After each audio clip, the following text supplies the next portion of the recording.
Food security remains today a pressing issue for many countries.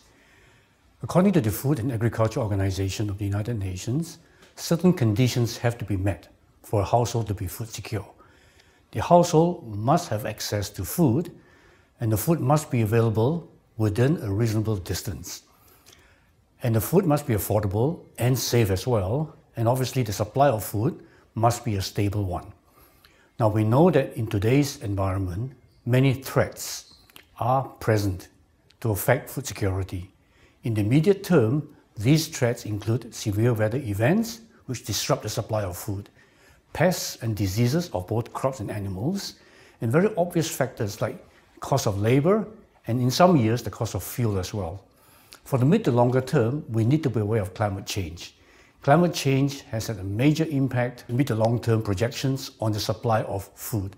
We also know that there's a declining labor force to grow food, as well as declining land and water resources. Now, in spite of all the global efforts, today we still have close to 800 million people in the world which the United Nations considers to be hungry. 60% of those are in Asia, the continent with the most people. How do we then respond as a global community? We need to respond, but any response that we make must address the 80% of the world's small farmers who are located in the Asian continent. These responses can be categorized very broadly into policy responses and technology responses. Policy responses include policies which encourage more investment in research, especially in science and technology, to allow us to improve our productivity of crops.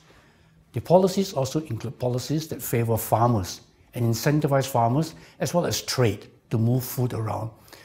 The technology responses are very key indeed.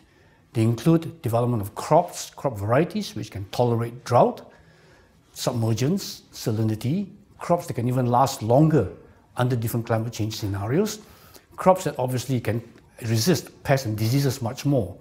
All these really means that science and technology must be accelerated, to produce these varieties because the time is running out for us. And one of these major tools that we have to do science and technology is indeed biotechnology.